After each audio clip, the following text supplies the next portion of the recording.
তোকে না আজকে বাসায় তাড়াতাড়ি আসতে বললাম? মা, অফিসে অনেক কাজের চাপ। তোকে আমি 5 দিন আগেই বলে রেখেছিলাম, তাহলে ছুটি নিলি না কেন আজকে? তোর জন্য আর কতক্ষণ অপেক্ষা করব আমরা? হ্যাঁ, আরে মা, কথাটা তো বোঝার চেষ্টা করো। আমি এত কিছু বুঝি না, তুই তাড়াতাড়ি চলে আয়। মা, আমি কথাটা শেষ করার আগেই কেটে দিল। অফিসে বসে নিজের কাজ করছিলাম, তখনই মা ফোন দিয়ে উপরের কথাগুলো বলল। একদিকে অফিসের কাজের চাপ, অন্যদিকে মায়ের ঠ্যাঙ্গানি। কি করব কিছুই বুঝতে পারছি না। মাথাটাই কাজ করা বন্ধ করে দিয়েছি। এত চাপ নিয়ে কি বাসা যায়? না, যাই, স্যারের কাছ থেকে ছুটি নিয়ে আসি। বাসায় যেতেই হবে, না হলে মা রাগ করবে। স্যারের রুমের সামনে এসে, স্যার আসতে পারি? আসো শাহরিয়ার, কি খবর তোমার? এই তো স্যার। তা আমার কাছে কি কারণে?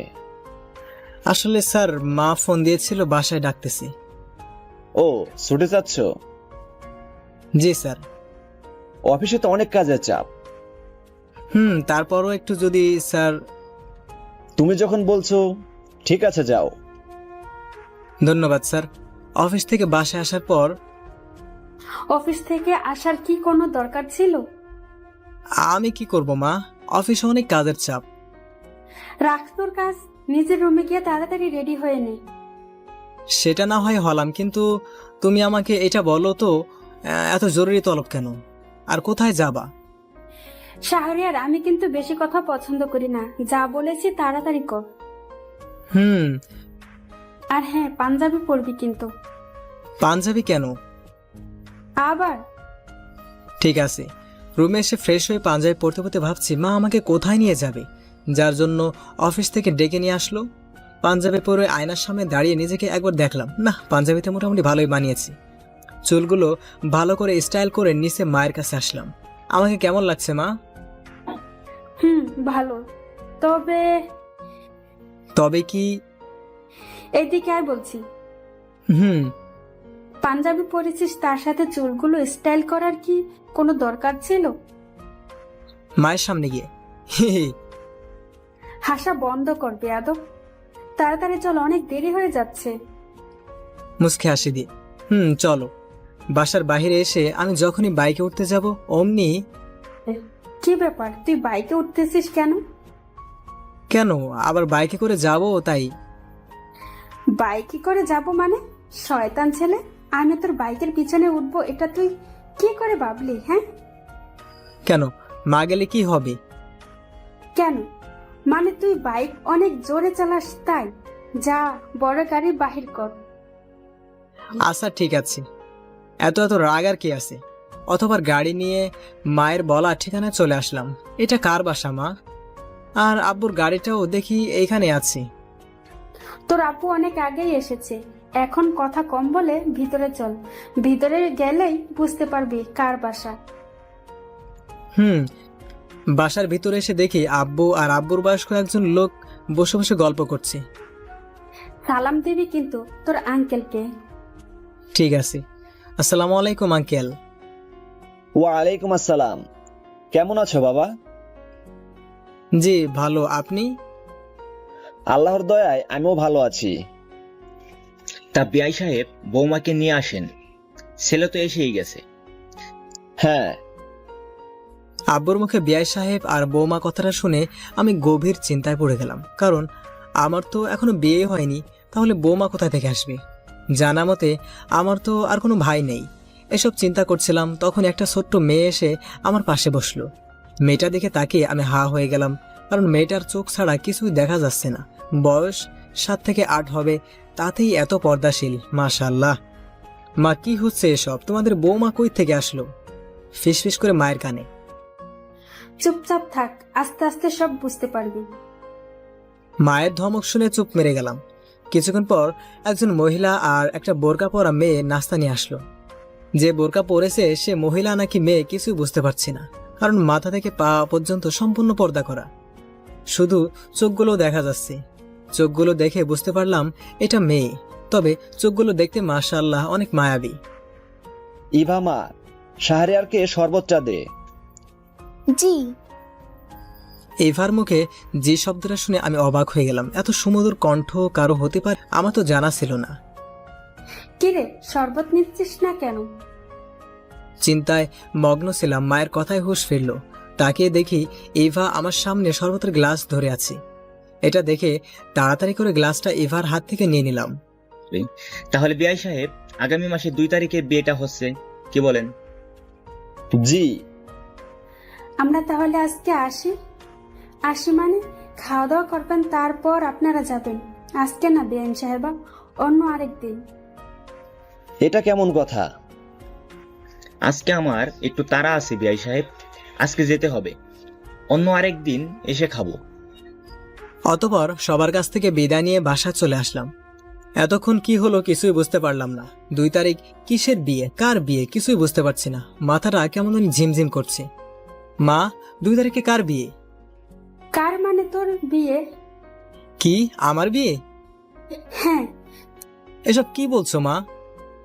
যা শুনেছিস তাই। এবার সাথে তোর বিয়ে ঠিক করেছি। আমার বিয়ে, অথচ আমি জানি না, এখনো মেয়েকে দেখলামই না, তাতেই বিয়ে? আমি দেখেছি তাতেই হবে, তোকে দেখতে হবে না। আর এবার তোর সামনে বেপরদায় আসবেও না যতক্ষণ না বিয়ে হচ্ছে। তাই বলে না মা, এই বিয়ে আমি করতে পারবো না। কি এত বড় কথা? মা, তুই এতটা খারাপ হয়ে গেছিস, আমার কথার উপর কথা বলিস? মায়ের হাতে চড় খাওয়ার পর গালে হাত দিয়ে মাথা নিচু করে চুপচাপ দাঁড়িয়ে আছি। বিয়ে নিয়ে যেন আমি আর কোনো প্রকার কথা না শুনতে পাই। এখন নিজের রুমে যা। মায়ের কথা মতো নিজের রুমে এসে বিছানায় ধপাস করে বসে পড়লাম। ভাবতেই পারছে না এরকম একটা মেয়েকে আমাকে বিয়ে করতে হবে। নিজের বউকে নিয়ে কতই না স্বপ্ন দেখেছি। শেষে কি না, না না, এই বিয়ে আমাকে যে করে হোক আটকাতে হবে।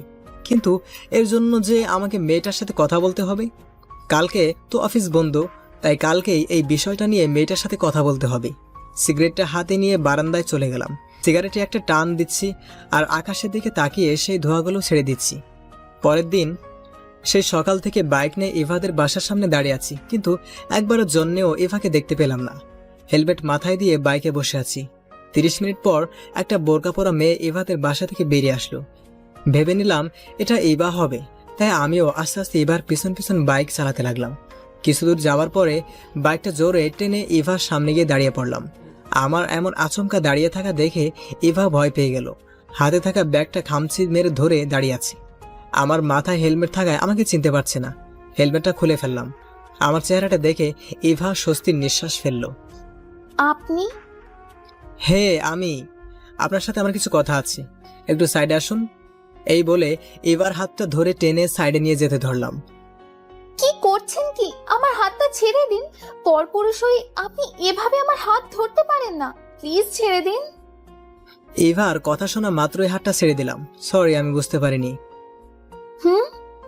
তা যে কারণে আপনাকে দাঁড় করালাম সেইটা হলো আমি আপনাকে বিয়ে করতে পারবো না। কথাটা শোনা মাত্রই ইভা মাথা তুলে আমার দিকে তাকালো। প্লিজ, আপনি আমাকে ভুল বুঝবেন না। আপনি নিশ্চয়ই ভাবছেন আমি প্রেম করি আর প্রেমিকার জন্যই এমনটা বলছি। আসলে তা না। আমি চেয়েছিলাম আমার বউ আমার মতোই হবে, একটু মডার্ন।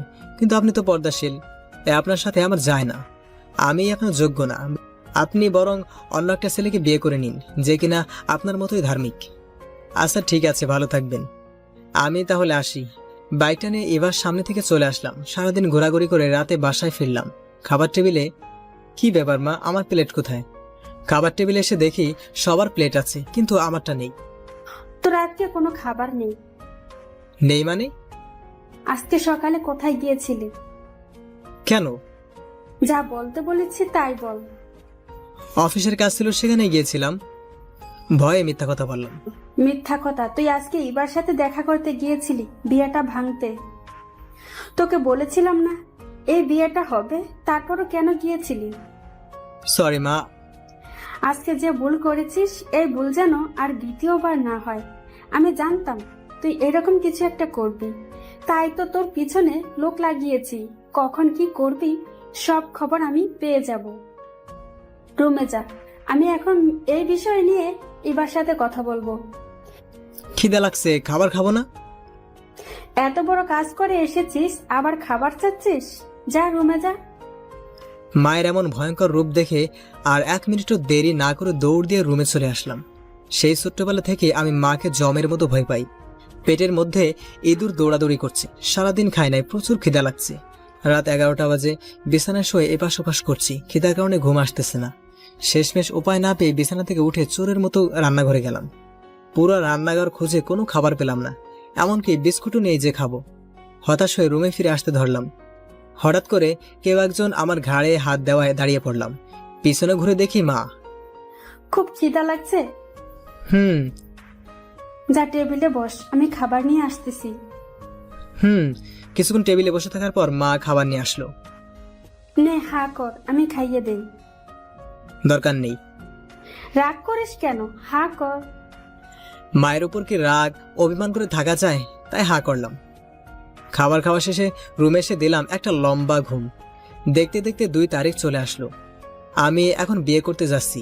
শত চেষ্টার পরেও বিয়েটা আটকাতে পারলাম না। ইভার সাথে ওই দিনের পর থেকে আর কথা বা দেখা কোনটাই হয়নি। বিয়ে বাড়িতে এসেই আমি অনেকটাই অবাক হয়ে গেলাম। ভেবেছিলাম আজকে হয়তো বা ইভাকে দেখতে পারবো, কিন্তু না, ইভা আজকেও বোরকা পরে আছে। শুধু চোখগুলো দেখা যাচ্ছে। আমাকে দেখা মাত্রই চোখটা নামিয়ে নিল। কি রে ভাই, তোর হবু বউ কোথায়? আছে। কই, আমি তো দেখতে পাচ্ছি না। ওই যে বোরকা পরা মেয়েটা আছে না, ওইটাই আমার হবু বউ। কি? তুই আর ওই মেয়েটা কেমনে কি? সবকিছু মা করেছি, আমাকে বাধ্য হয়ে বিয়েটা করতে হচ্ছে। তুই খুশি নাই বিয়েতে? না, এতক্ষণ থেকে আমার চেহারার এক্সপ্রেশন দেখে এটুকুই বুঝতে পারিস নাই? হ্যাঁ বুঝতে পেরেছি, তবে হালকা। কিন্তু তুই খুশি না কেন এই বিয়েতে? আরে ভাই, দেখিস না কেমন বিয়ের মধ্যেও বোরকা পরে আছে। তাতে কি? ওর সাথে কি আমার যায়? ভাবছিলাম আমার বউ একটু মডার্ন টাইপের হবে। তাতে কি? তোর তো ভাগ্য ভালো, এরকম একটা মেয়েকে জীবন সাথী হিসেবে ভাবি। আর তুই কিনা মডার্ন বউ নিয়ে ভাবছিস? মাথা থেকে এসব আজে বাজে ভাবনা ঝেড়ে ফেলে দে। এইরকম মেয়েকে বিয়ে করতে হলে ইহকাল পরকাল দুটাই সুখ পাবি। দেখতে দেখতে বিয়েটা হয়ে গেল। গাড়িতে বসে আছি, গন্তব্য আমার বাসা। আমার পাশে ইভা বসে বসে কান্না করছে। 1 ঘন্টা থেকে কান্না করেই যাচ্ছে তো যাচ্ছে, থামাবার কোনো নামগন্ধই নেই। বিরক্ত লাগছে আমার। কান্না থামাবেন কি আপনি? আমার ধমক শোনা মাত্র ইভা চটকে উঠল, সাথে সাথে কান্না থামিয়ে দিল।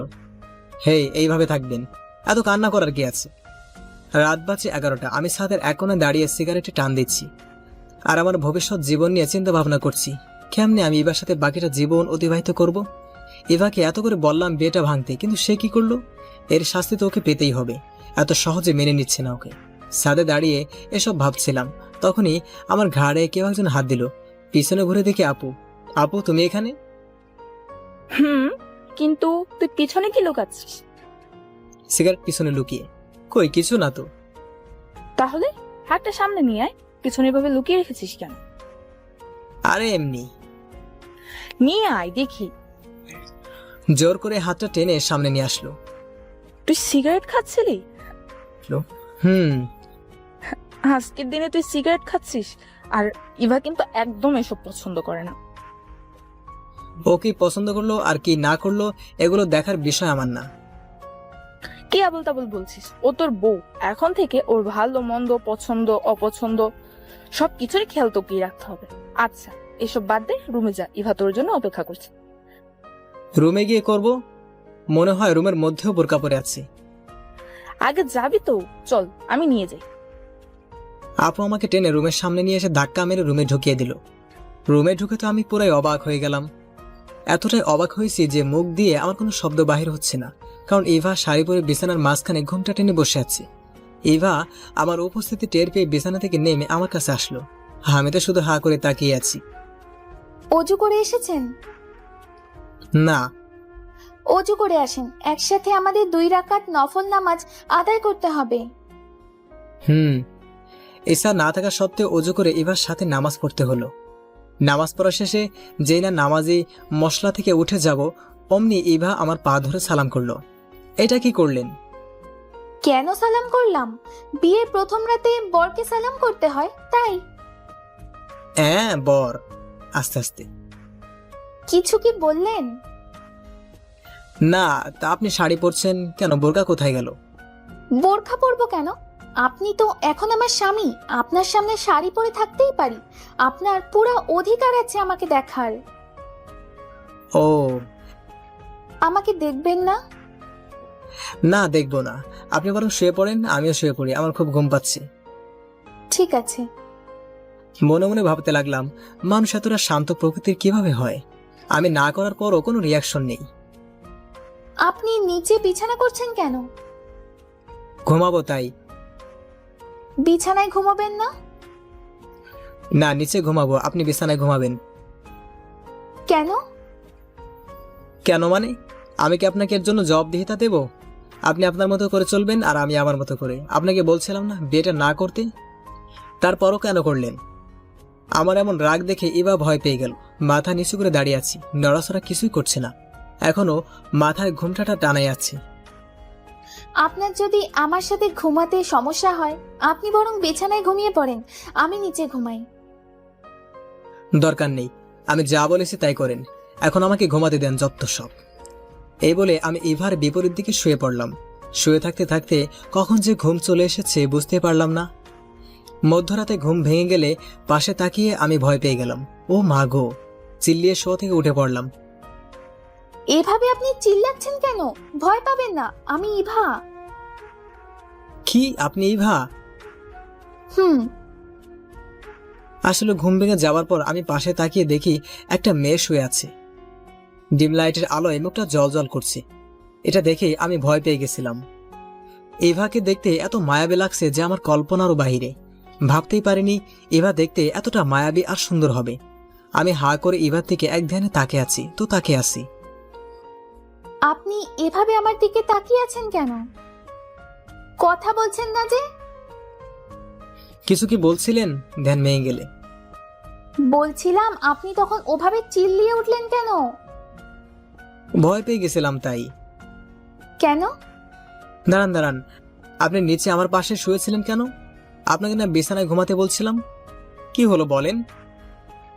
আপনি আমার বর, আপনাকে নিচে রেখে আমি কিভাবে উপরে বিছানায় ঘুমাই, তাই আপনার পাশে শুয়ে পড়েছিলাম। তাই বলে আমার পাশে শুতে হবে? আজব! আপনার কারণে আমার ঘুমটাই নষ্ট হয়ে গেল। আমি তো ইচ্ছে করে আপনার ঘুম নষ্ট করিনি। চুপ! মুখে মুখে তর্ক করেন। যান, বিছানায় গিয়ে শুয়ে পড়েন। না, যাব না। আপনি যেখানে ঘুমাবেন আমিও সেখানেই ঘুমাবো। আপনাকে নিচে রেখে আমি বিছানায় ঘুমাতে পারবো না। আমার ঘুমানোর সাথে আপনার সম্পর্ক কি? হ্যাঁ, আমি যেখানে ইচ্ছা সেখানেই ঘুমাবো, আপনি বিছানায় যান। আপনি তাহলে যাবেন না? আচ্ছা, আমি যদি বিছানায় ঘুমাই তখন আপনি কোথায় ঘুমাবেন? তখন আপনি যেখানে ঘুমাতে বলবেন সেখানেই ঘুমাবো। যদি নিচে থাকতে বলেন তাহলে নিচেই ঘুমাবো। ও আল্লাহ, কি মুসিবতে পড়লাম। আচ্ছা ঠিক আছে, চলেন বিছানায় ঘুমাবো, তবে মাঝখানে কোলবালিশ দেয়া থাকবে। ঠিক আছে। অথবা এবার জেদের কাছে হার মেনে মাঝখানে কোলবালিশ দিয়ে বিছানায় শুয়ে পড়লাম। ঘণ্টাখানেক পর অনুভব করলাম কেউ একজন আমার শরীরে ধরে ঝাঁকি দিচ্ছে। চোখটা আস্তে আস্তে খুলে সামনের দিকে তাকিয়ে দেখি ইভা। মেজাজটা আবার গরম হয়ে গেল। কি হয়েছে কি? এই আপনার জন্য কি শান্তি মতো ঘুমাতে পারবো না? না মানে, ফজরের আজান দিয়েছে, আপনি নামাজ পড়বেন না? আমি? কেন? নামাজ পড়লে ক্ষতি কি? মসজিদে গিয়ে নামাজ পড়ে আসেন, দেখবেন অনেক ভালো লাগবে। যাচ্ছে একটু পর, আর একটু ঘুমিয়ে নেই। ততক্ষণে তো নামাজের ওয়াক্ত শেষ হয়ে যাবে, প্লিজ উঠে পড়েন। আচ্ছা ঠিক আছে। বিছানা থেকে উঠে অজু করে পাঞ্জাবি পায়জামা পরে মসজিদে গেলাম নামাজ পড়তে। নামাজ পড়ে যখন হেঁটে হেঁটে বাসায় আসতেছিলাম তখন কেন জানি একটা আলাদা প্রশান্তি মনের মধ্যে বিরাজ করছিল। বাসায় এসে দেখি বাবা মা নামাজ পড়ে বাগানে এসে চা খাচ্ছে। আমাকে পাঞ্জাবি পাজামায় দেখে তারা আমাদেরকে হা করে তাকিয়ে আছে। শাহরিয়ার মা, আমি যা দেখছি তুমিও কি তাই দেখছো? নাকি আমাদের দুইজনেরই চোখ নষ্ট হয়েছে? তোমাদের চোখ নষ্ট হতে যাবে কেন বাবা? তোমাকে এত করে বলার পরও নামাজ আদায় করাতে পারতাম না, আর সেই কিনা তুমি পাঞ্জাবি পায়জামা পরে মসজিদ থেকে নামাজ পড়ে আসলা। বাবা,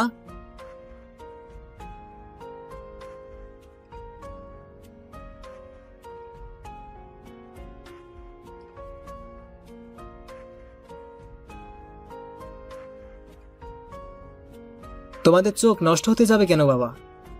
তোমাকে এত করে বলার পরও নামাজ আদায় করাতে পারতাম না। আর সেই কিনা তুমি পাঞ্জাবি পায়জামা পরে মসজিদ থেকে নামাজ পড়ে আসলা। বাবা, এগুলো সব ইবার মায়ের কৃতিত্ব। তোমাকে বলেছিলাম না, একমাত্র ইবা মাই পারবে আমার ছেলেকে ইসলামের পথে ফিরিয়ে নিয়ে আসতে।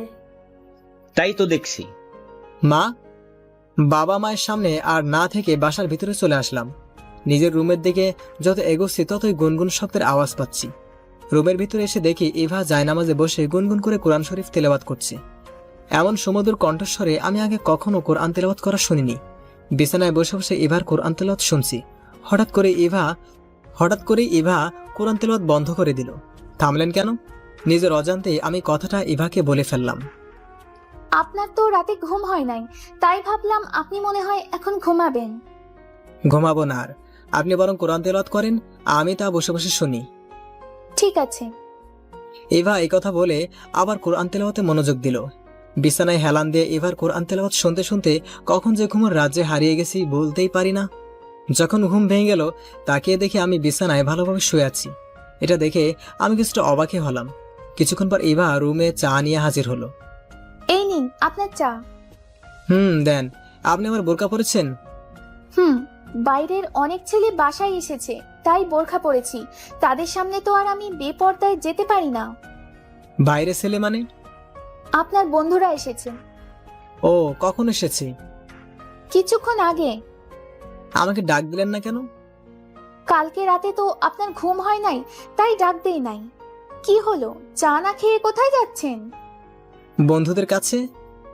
চাটুকু খেয়ে যান, ওনারা তো বাগানে বসে আছে। পরে খাবো, আগে ওদের সাথে দেখা করতে হবে। এই বলে রুম থেকে বাইরে হয়ে সোজা বাগানে চলে আসলাম। বাগানে আসার পর সব বন্ধুরা আমার দিকে এমনভাবে তাকাচ্ছে যেন আমি মনে হয় ভিন্ন গ্রহের প্রাণী, ভুল করে এখানে চলে এসেছি। কি ব্যাপার, তোরা সবাই আমার দিকে এভাবে তাকিয়ে আছিস কেন? এখন কয়টা বাজে জানিস? কয়টা বাজে? 11টা। আর বিয়ে করার পরের দিন সকাল 11টা পর্যন্ত ঘুমানোর মানে দাঁড়ায় গিয়ে? কোনো মানেই দাঁড়ায় না। কালকে রাতে ঘুম হয় নাই, তাই ফজরের নামাজ পড়ে আবার ঘুম দিয়েছিলাম। সেটাই তো, রাতে ঘুম কি কারণে হয় নাই? আর কি বললি, ফজরের নামাজ পড়ে ঘুমিয়েছিলি? বাহ, ভাবি তো দেখি প্রথম দিন থেকেই তোকে মানুষ করতে লেগে পড়েছে। কেন বেটা, আমি আগে মানুষ ছিলাম না? আর এখানে তোর ভাবের প্রসঙ্গ কই থেকে আসলো? ছিলি, তবে সম্পূর্ণ না, কিছুটা কমতি ছিল। আচ্ছা, এসব কথা এখন বাদ দে, আর বল তোরা কখন এসেছিস? 1 ঘন্টা আগে। ও, ভাবের আসে নাই? আসছে, ভিতরে আসে ওরা। ও, আসলে বন্ধুদের মধ্যে আমি সর্বশেষ বিয়ে করলাম। এই নিন আপনার চা। এবার চা নিয়ে বাগানে হাজির হলো। কিরে, তোরা চা খাসনি এখনো? খাইছি, তবে ভাবির হাতের চাটা না অনেক সুন্দর, তাই আবার নিয়ে আসতে বলছিলাম। ও, কি যে বলেন ভাইয়া। সত্যি ভাবি, অনেক সুন্দর আপনার হাতের চা। শাহরিয়ার, তোমার ভাগ্য কিন্তু অনেক ভালো।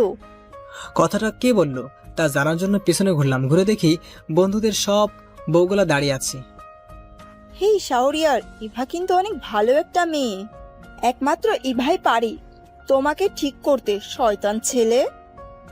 আমি শয়তান হলাম কবে থেকে? সবাই শুধু একই কথা বলে, এখন থেকে এই ভাই তোমাকে ঠিক করবে। কেন, আগে কি আমি ঠিক ছিলাম না?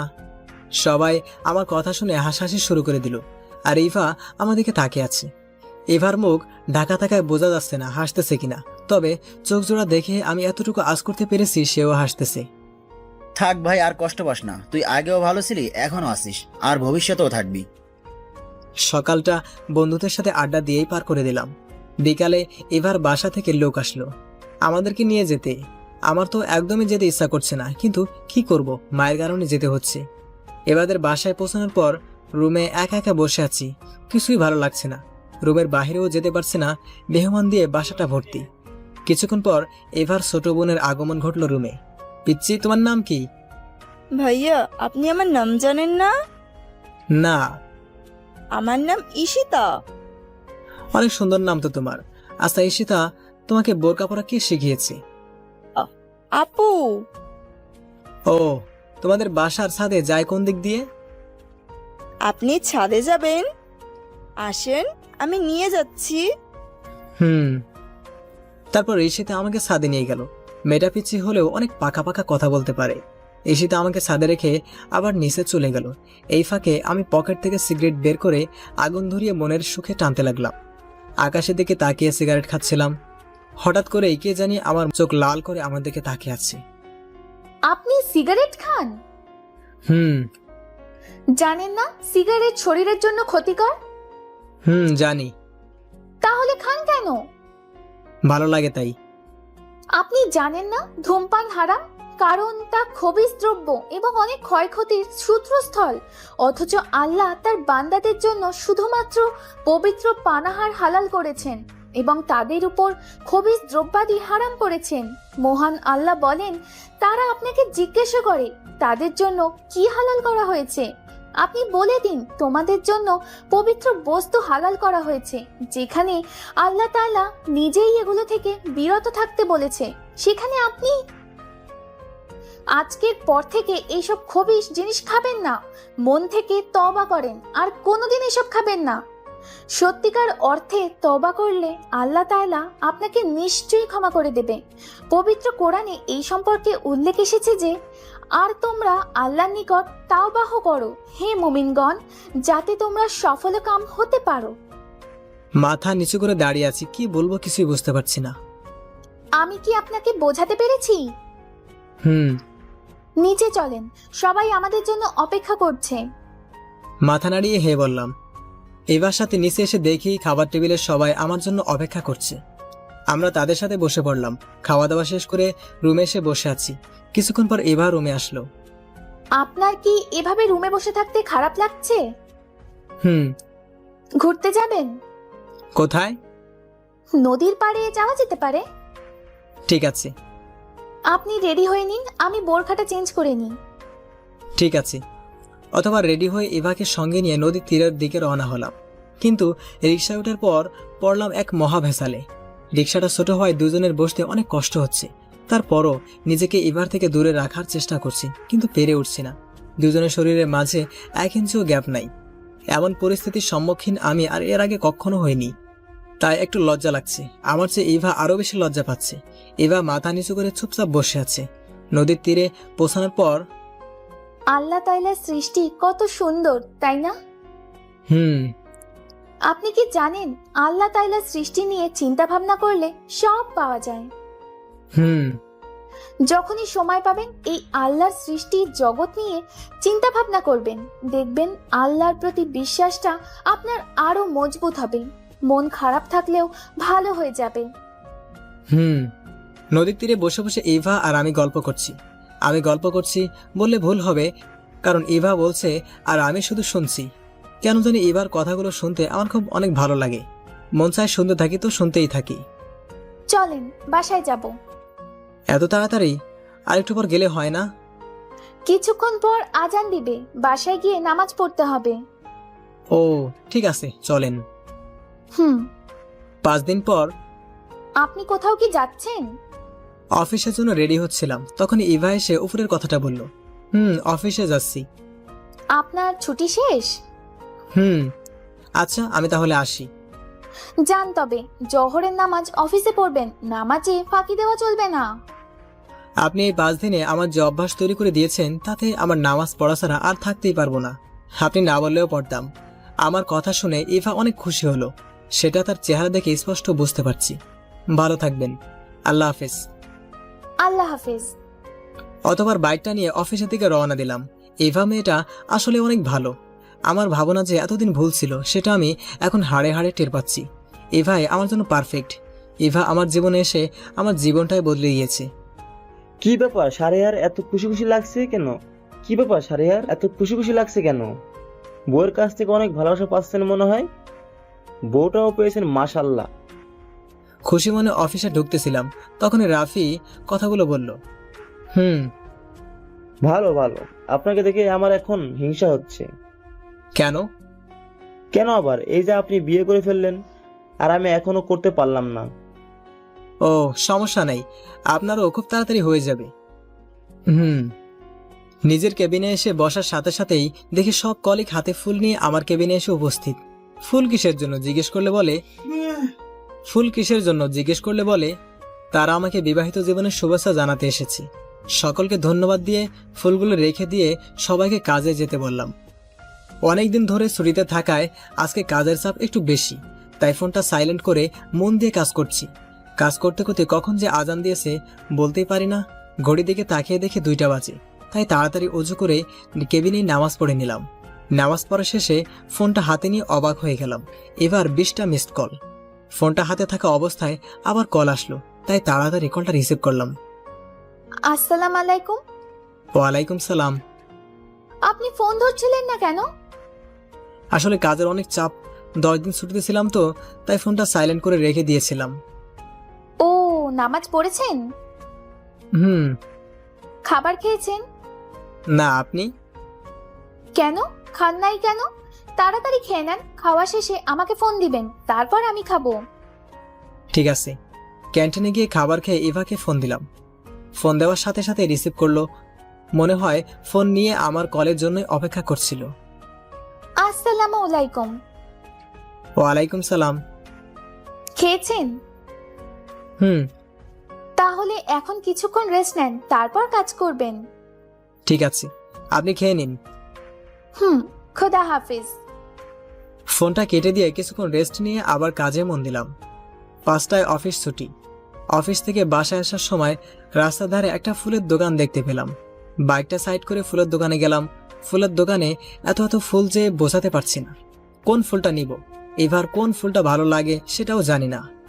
20 মিনিট ধরে দাঁড়িয়ে আছি, কিন্তু ঠিক করতে পারছি না কোন ফুল নিব। দোকানদার কাকা আমাকে চিন্তিত দেখে আমার কাছে এগিয়ে আসলেন। কেন, সমস্যা? কাকা, বুঝতে পারছি না বউয়ের জন্য কোন ফুলটা নিয়ে যাব। কোন ফুলটা নিয়ে গেলে সে খুশি হবে। আমার অভিজ্ঞতাও নেই এই বিষয়ে।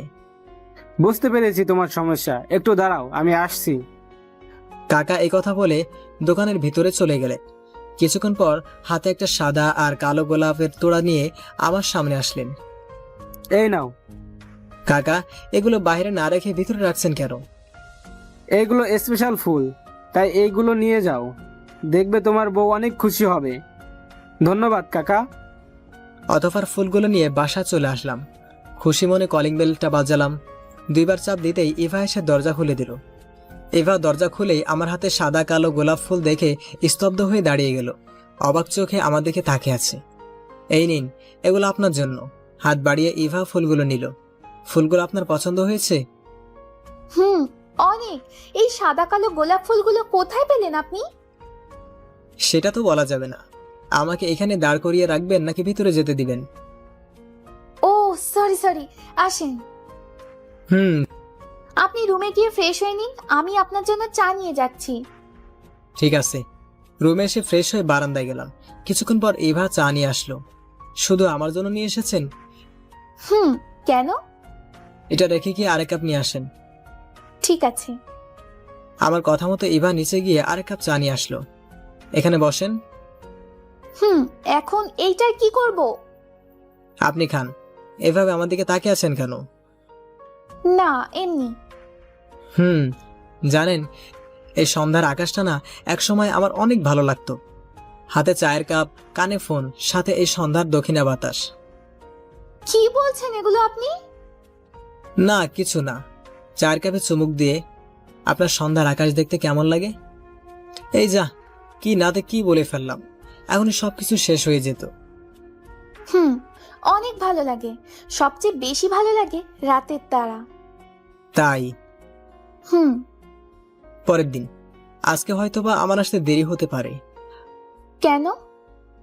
আজকে নতুন বস আসবে তো অফিসে, তাই। ও ঠিক আছে, সাবধানে যাবেন। খোদা হাফেজ। খোদা হাফেজ। এবার কাছ থেকে বিদায় নিয়ে অফিসে চলে আসলাম। স্যার, বড় স্যারের বোন চলে এসেছে। ও, এসে গেছে? হ্যাঁ, বড় স্যার আপনাকে তার কেবিনে ডাকছে। ঠিক আছে, তুমি যাও, আমি আসতেছি। আছে স্যার। একটা ফাইল দেখতেছিলাম, তখনই পিয়ন এসে উপরের কথাগুলো বলে গেল, তাই ফাইলটা রেখে স্যারের কেবিনের সামনে চলে গেলাম। আজকে থেকে নাকি স্যারের বোন অফিসের দায়িত্বে থাকবে। আসতে পারি স্যার? হ্যাঁ, আসো। ক্যাবিনে প্রবেশ করে আমি স্তব্ধ হয়ে গেলাম। আমার চোখে পানি চলে আসার মতো অবস্থা হয়ে গেল। সামনে বসে থাকা মেয়েটাকে দেখি। মেয়েটাও আমার দিকে চোখ বড় বড় করে তাকিয়ে আছে।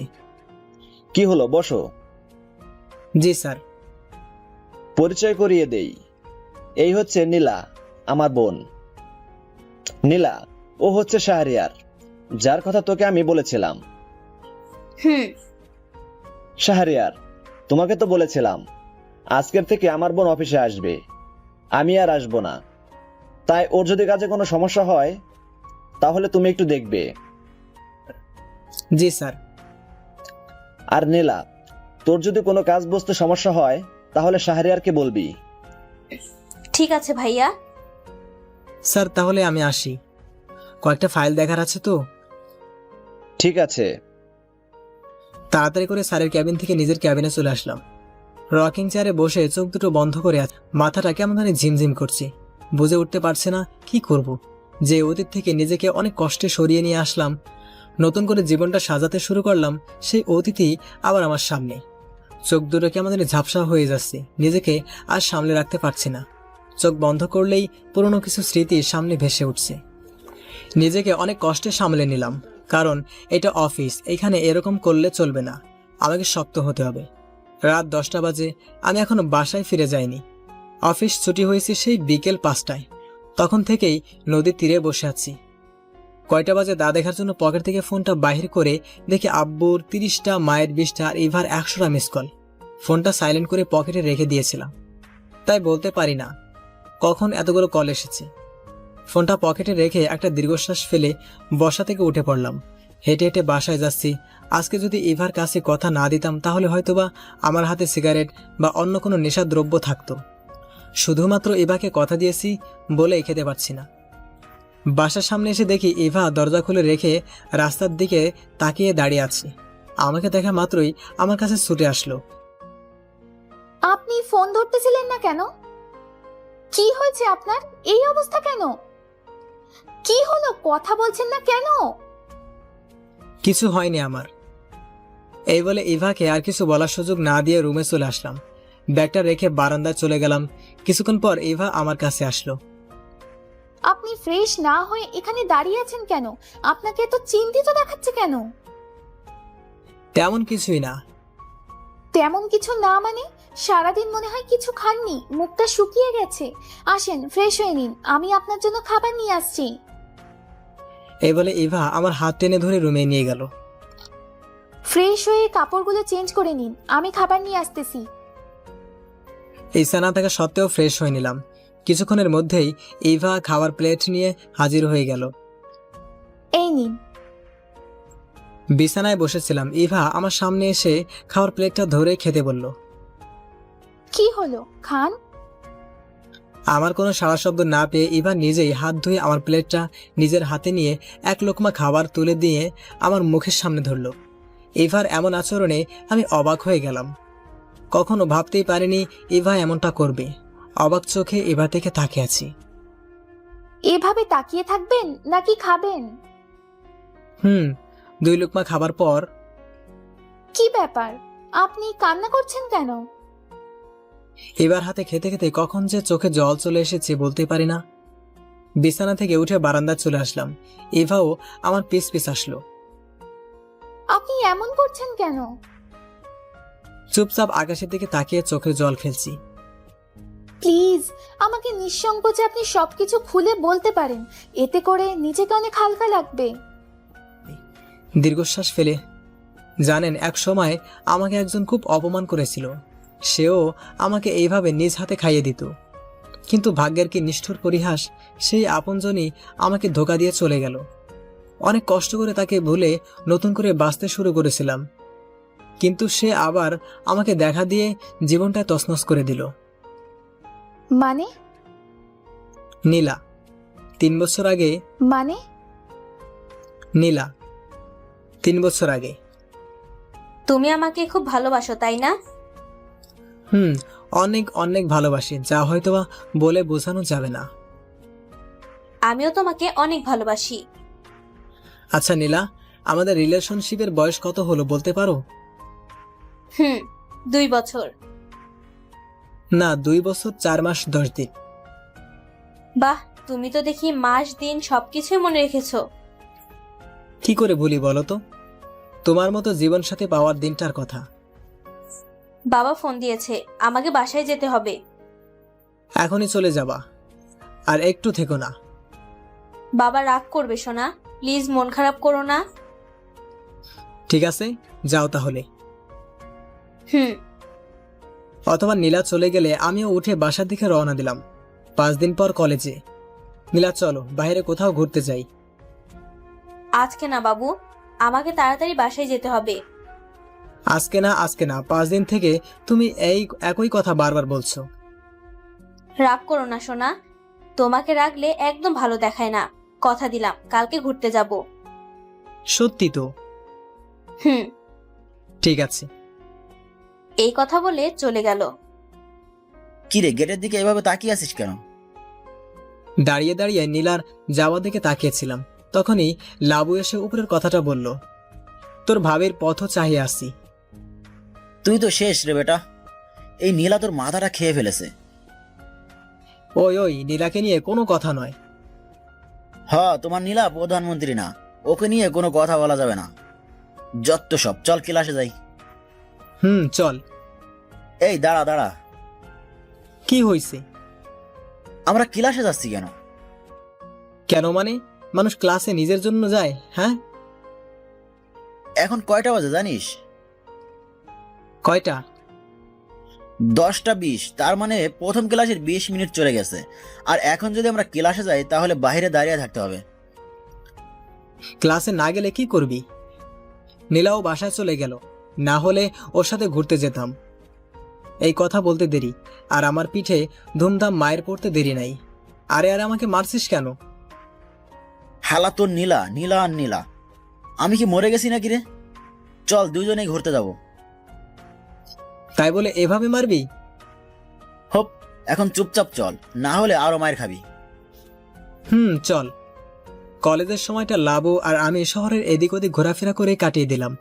রাতে বিছানায় শুয়ে আছি, তাই ভাবলাম নীলাকে একটা কল দেওয়া যাক। সারাদিন কথা বলা হয়নি, যেই ভাবা সেই কাজ। কল দেওয়ার কিছুক্ষণের মধ্যেই নীলা রিসিভ করলো। কি ব্যাপার, অসময়ে ফোন দিলা যে? অসময়ে মানে? প্রতিদিন তো এই সময় আমি কল দিই তোমাকে। ও হ্যাঁ। কি ব্যাপার নীলা, কয়েকদিন ধরে লক্ষ্য করছি তুমি আমাকে অ্যাভয়েড করে চলছো। কই, আমি তোমাকে কখন অ্যাভয়েড করলাম? আমার সাথে ঠিকমতো কথাও বলো না, দেখাও করো না। আসলে বাসায় প্রবলেম তো, তাই। থাক, আর বলতে হবে না। তোমার প্রতি আমার বিশ্বাস আছে, আর যাই করো না কেন তুমি আমাকে কখনো ধোঁকা দিতে পারো না। কি হলো, কথা বলছো না কেন? আমি ঠিক বলেছি তো? আচ্ছা, মা নিচে ডাকছে, কালকে কথা হবে। ঠিক আছে, লাভ ইউ সোনা। নীলা কলটা কেটে দিল। নীলার আজকের আচরণে আমি অনেকটাই অবাক হয়ে গেলাম, কারণ এই প্রথম নীলা নিজে থেকেই কল কেটে দিল। লাভ ইউ বলার পরও কোনো উত্তর দিল না। জানি না নীলার মনে কি চলছে, কেন সে আমার সাথে এমন করছে। 5 দিন পর কলেজ ক্যাম্পাসে বসে গেটের দিকে তাকিয়ে নীলার জন্য অপেক্ষা করছি। আজকে 5 দিন থেকে নীলার সাথে কোনো প্রকার যোগাযোগ করতে পারছি না। ফোন বারবার বন্ধ দেখাচ্ছি, কলেজেও আসছে না। নীলার বান্ধবীদেরকে জিজ্ঞাসা করলে তারাও বলে তারা ওনাকে জানে না। আমি পাগল প্রায় হয়ে গিয়েছি নীলার সাথে যোগাযোগ করতে না পারায়। শাহরিয়ার, ক্যাম্পাসে বসে নীলার জন্য অপেক্ষা করছিলাম, তখনই নীলার বান্ধবী আরোহী আমার কাছে আসলো। নীলার জন্য অপেক্ষা করছো? অপেক্ষা করে লাভ নেই, নীলা আর আসবে না। মানে কি বলতে চাচ্ছ তুমি? এইটা নাও। এটা কিসের চিরকুট? আগে নাও তো। আহা, এখনই খুলো না, বাসায় গিয়ে খুলে দেখবে। এতে কি এমন লেখা আছে যে আমি এখানে পড়তে পারবো না? বললাম না, বাসায় গিয়ে পড়বে, আর এইটা পড়ার পর তোমার সব কিছুর উত্তর তুমি পেয়ে যাবে। আচ্ছা ঠিক আছে, তুমি যখন বলছো বাসায় গিয়ে খুলে দেখব। এখন তাহলে আমি আসি। ওকে। কলেজ থেকে বাসায় তাড়াতাড়ি চলে আসলাম। বাসায় এসে রুমের দরজাটা লাগিয়ে দিয়ে ব্যাগটা রেখে চিরকুটটা নিয়ে বিছানায় বসে পড়লাম। চিরকুটটা আস্তে আস্তে খুলে দেখি একটা নাম্বার। এটা দেখে মেজাজটাই গরম হয়ে গেল আরোহীর প্রতি। মেয়েটা মনে হয় আমাকে বোকা বানিয়ে দিল। কিন্তু পরক্ষণে মনে পড়লো নীলার নাম্বার তো বন্ধ হতে পারে, এটা নীলার নতুন নাম্বার। তাই আর দেরি না করে ডায়াল প্যাডে নাম্বারটা তুলে কল করলাম। কিছুক্ষণ রিং হবার পর রিসিভ করলো। আসসালামু আলাইকুম। ওয়ালাইকুম আসসালাম, কে বলছেন? জি, নীলা আছে কি? হ্যাঁ আছে, আপনি কে বলছেন? আমি ওর ফ্রেন্ড। আপনি কে? আমি নীলার হাজবেন্ড। কি হাজবেন্ড? হাজবেন্ড কথাটা শুনে আমার মাথায় বাজ পড়লো। কে ফোন দিয়েছে? তোমার ফ্রেন্ড। কই দাও দেখি। নীলা আর ছেলেটার কথোপকথন আমি ফোনের এই পাশ থেকে স্পষ্ট শুনতে পাচ্ছি। কে? কেমন আছো নীলা? শাহরিয়ার? হয়তোবা আমাকে আশাও করনি। কেন করলে তুমি এমনটা আমার সাথে নীলা? কেন খেলা করলে আমার নিষ্পাপ ভালোবাসা নিয়ে? যাই হোক, দোয়া করি স্বামীর সংসার নিয়ে শোকে থাকো। আর এক সেকেন্ডও দেরি না করে ফোনটা কেটে দিয়ে কান্নায় ভেঙে পড়লাম। বিশ্বাস করতে পারছি না নীলা আমার সাথে এমনটা করেছে। যাকে অন্ধের মতো বিশ্বাস করতাম, শেষ পর্যন্ত সে আমাকে ধোঁকা দিল। বর্তমান সেই দিনের পর থেকে আমি অন্য এক জগতে চলে গিয়েছিলাম। সারাক্ষণ নেশা করতাম, কলেজে যেতাম না, বন্ধু বান্ধবের সাথে মিশতাম না, সারাদিন ঘরে দরজা লাগিয়ে কান্না করতাম আর নেশা করতাম। বাবা মা বন্ধু বান্ধব সবাই আমার এমন অবস্থা দেখে অনেক ভয় পেয়ে যায়। তারপর তারা আমাকে অনেক বুঝিয়ে শুনিয়ে আস্তে আস্তে নেশার জগৎ থেকে ফিরিয়ে নিয়ে আসে। বাবা মায়ের কথায় পড়ালেখা শেষ করে চাকরিতে জয়েন করি। কিন্তু দেখেন ভাগ্যের কি নিষ্ঠুর পরিহাস, আমার বসের বোন হলো নীলা। আর আজকে সে আমার অফিসে জয়েন করেছে নতুন এমডি হিসেবে। খুব ভালোবাসেন নীলাকে, তাই না? ভালোবাসা? ওর জন্য আমার মধ্যে শুধু ঘৃণা রয়েছে, ঘৃণা। ওর জন্য তো ভালোবাসা সেই দিনই মরে গিয়েছিল যেই দিন ও আমাকে ধোঁকা দিয়েছিল। তাহলে কান্না করছেন কেন? জানি না, ওকে দেখার পর থেকে কিছু স্মৃতি তাড়া করে বেড়াচ্ছে। আল্লাহ তাআলা যা করে ভালোর জন্যই করে। নীলাকে না পাওয়ার পিছনে নিশ্চয়ই কোনো না কোনো কারণ আছে। কারণ আছে। কি? এই যে আপনাকে অর্ধাঙ্গিনী হিসেবে পাবো বলে। এভাবে বলবেন না প্লিজ। কেন, আমি কি ভুল কিছু বলেছি? আরে তা না, আমার লজ্জা করে। নিজেকে আমার কাছ থেকে ছাড়িয়ে নিয়ে ইভা দৌড় দিয়ে বারান্দা থেকে চলে গেল। ইভাকে এমন লজ্জা পেতে দেখে আমার খুব হাসি পাচ্ছে। কিছুক্ষণ আগে যে আমি নীলার জন্য কান্না করছিলাম, সেটা আমাকে দেখে কেউ বুঝতেই পারবে না। ইভার সাথে কথা বলে এখন কেন জানি আর নীলার কথা মনেই পড়ছে না। রাত 11টা বাজে। ইভা কেন জানি এখনো রুমে আসতেছে না। তখনকার ঘটনার পর থেকে ইভা আর আমার সামনে আসতেছে না। ইভাকে খুঁজতে রুম থেকে বাইর হয়ে নিচের রুমে আসলাম। মায়ের রুমে এসে দেখি ইভা মায়ের কোলে মাথা দিয়ে শুয়ে আছে, আর মা ইভার মাথায় হাত বুলিয়ে দিচ্ছে। এটা দেখার পর রুমের ভিতরে না গিয়ে দরজাটার একটু আড়ালে দাঁড়িয়ে পড়লাম, যাতে করে তাদের কথোপকথন শুনতে পাই। ইভা বলল, মা আপনার ছেলে কিন্তু অনেক ভালো। তাই? হুম আমার ছেলেটা তোর খেয়াল ঠিক মতো রাখে তো? হুম ওকে একটু শাসনে রাখবি, তাহলে দেখবি তোর কথা মতো চলবে। মা, শাহরিয়ার তোমাকে এত ভয় পায় কেন? ছোটবেলায় একবার আমাদের পাশের বাসার আমের গাছে উঠে সব আম চুরি করেছিল, আর এইটা আমি জানার পরে ওকে এমন মার মেরেছিলাম যে 10 দিন জ্বরে আক্রান্ত ছিল। আর এই মার খাওয়ার পর থেকে শাহরিয়ার আমাকে ভয় পায়। কি? মায়ের কথা শুনে ইভা হাসিতে মেতে উঠল, আর এদিকে মায়ের প্রতি আমার রাগ উঠে গেল। এই কথাগুলো কি ইভাকে বলার খুব প্রয়োজন ছিল? জানিস, শাহরিয়ার ছোটবেলায় অনেক দুষ্ট আর খচ্চর ছিল। প্রতিদিন বাসায় একটা না একটা বিচার ওর নামে আসতো। আমি অনেক রাগারাগি করলেও তোর আব্বু ওকে কিছুই বলতো না। কেন কেন আব্বু রাগারাগি করতো না কেন? একটা মাত্র ছেলে যে, তাই খুব আদর করত। ও, ইভা মায়ের কথা শুনে হাসতে হাসতে মনে হয় কান্নাই করে ফেলবে। না, এখানে আর এভাবে দাঁড়িয়ে থাকলে চলবে না, না হলে মা আমার মান ইজ্জত সব শেষ করে ফেলবে। মা, রুমে প্রবেশ করতে করতে এমনভাবে রুমে প্রবেশ করলাম যেন তারা বুঝতেই পারে না আমি এতক্ষণ লুকিয়ে লুকিয়ে তাদের কথা শুনছিলাম। আমার কথা শোনা মাত্রই ইভা মায়ের কোল থেকে ধরফড়িয়ে উঠে পড়ল। কে রে, তুই এখনো ঘুমাস নাই? না মা, ঘুম আসতেছে না। ও, বুঝতে পেরেছি কি কারণে ঘুম আসতেছে না। মাকে তাকিয়ে থাকতে দেখে ইভা মাথা নিচু করে ফেলল। যাক, তাহলে টোপটা কাজে লেগেছে। এইবার রুমে গিয়ে ঘুমিয়ে পড়ো, অনেক রাত হয়েছে। ঠিক আছে মা। এই কথা বলে ইভা দৌড় দিয়ে রুম থেকে চলে গেল। কি রে, এখনো দাঁড়িয়ে আছিস কেন? বউকে তো পাঠিয়ে দিয়েছি, এবার গিয়ে ঘুমিয়ে পড়। রুমে আসার পর দেখি ইভা লাইট অফ করে বিছানায় শুয়ে পড়েছে। আমিও গিয়ে আমার বালিশে শুয়ে পড়লাম। মাকে ওইভাবে কথাটা না বললেও পারতেন। আমি তো স্বাভাবিকভাবে কথাগুলো বললাম, এখন মা অন্যভাবে নিলে আমি কি করব? আর আপনি আমার থেকে পালিয়ে বেড়াচ্ছেন কেন? আপনি মোটেও স্বাভাবিকভাবে কথাগুলো বলেন নাই। ইস, মা যে কি ভাবছে আল্লাহ মাবুদই জানে। হি হি। হাসা বন্ধ করে ঘুমিয়ে পড়েন, অনেক রাত হয়েছে, না হলে ফজরের সময় উঠতে কষ্ট হবে। পরের দিন। কি ব্যাপার, আজকে আপনি অফিসে যাবেন না? না। কেন? নীলার কারণে? হুম। এখন থেকে ও তো প্রতিদিন অফিসে থাকবে, তাহলে কি আপনি আর অফিসে যাবেন না? ওর জন্য অফিসে যাওয়া বন্ধ করে দেবেন? কি করব বলেন? ওকে দেখলেই যে। ওকে দেখতে দেখতে যখন অভ্যস্ত হয়ে যাবেন, দেখবেন তখন আর আপনার কোনো সমস্যা হচ্ছে না। হুম। তাহলে আর বসে না থেকে রেডি হয়ে অফিসে যান। ঠিক আছে। অতঃপর এভার কথা মতো রেডি হয়ে এভার কাছ থেকে বিদায় নিয়ে অফিসে চলে আসলাম। অফিসে আসতে আসতে 20 মিনিট লেট হয়ে গেল। স্যার, ম্যাডাম আপনাকে তার কেবিনে ডাকছে।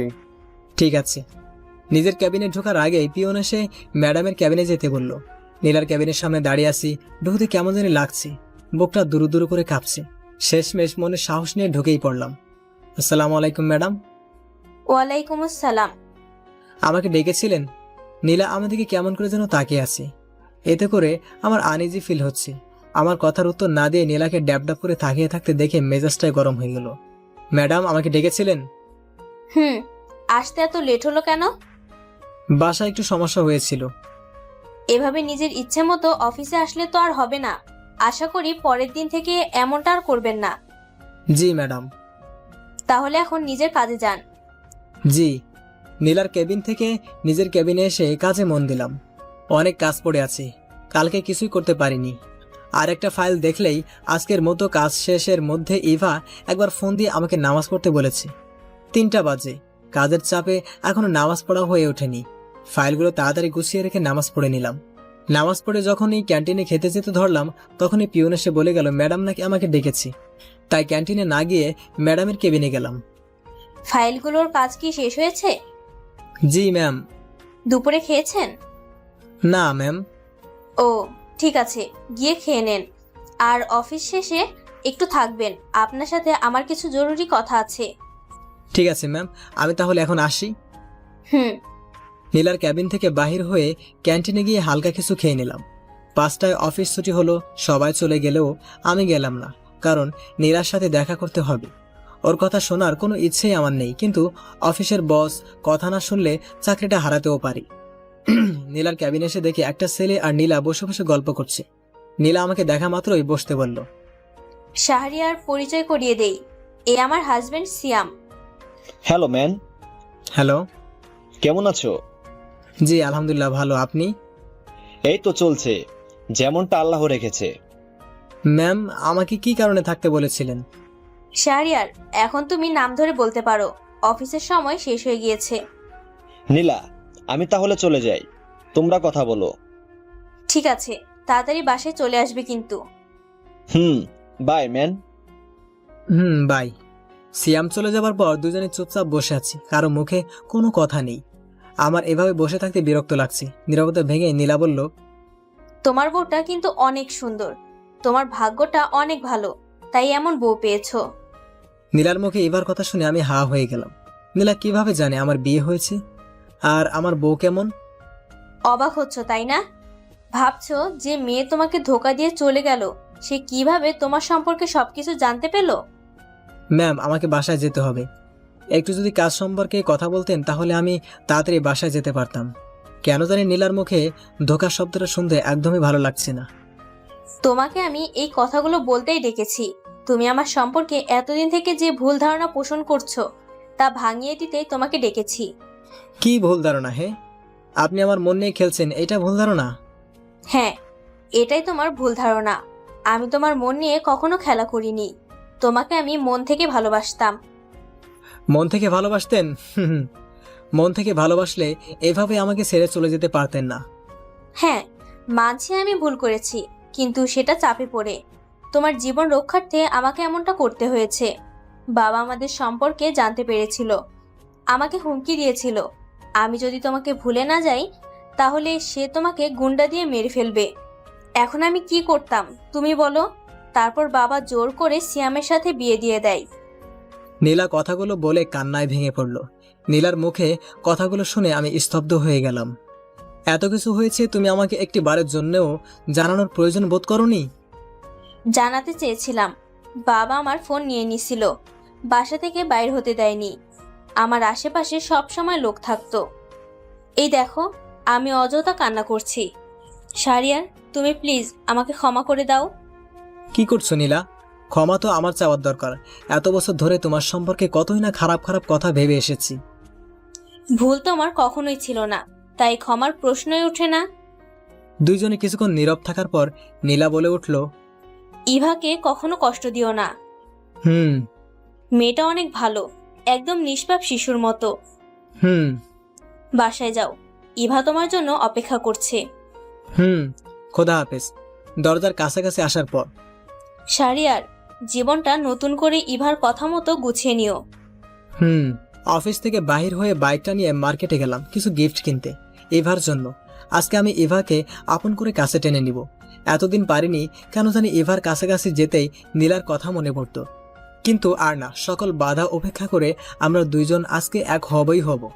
বাসায় এসে ইভার জন্য আনা গিফটগুলো লুকিয়ে রেখে দিলাম। রাত্রিবেলায় ইভা বারান্দায় দাঁড়িয়ে দাঁড়িয়ে রাতের আকাশ দেখছে। আমার মনে হলো এইটাই মোক্ষম সময় ইভাকে মনের কথাগুলো বলার। তাই গিফটগুলো নিয়ে বারান্দায় গেলাম। হাঁটু গেড়ে ইভার সামনে বসে পড়লাম। একটা জায়নামাজ আর কোরআন শরীফ সামনে এগিয়ে দিলাম।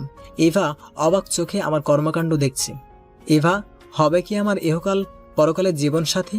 হবে কি একসঙ্গে নামাজ আদায় আর কোরআন শরীফ তেলাওয়াত করার সাথী?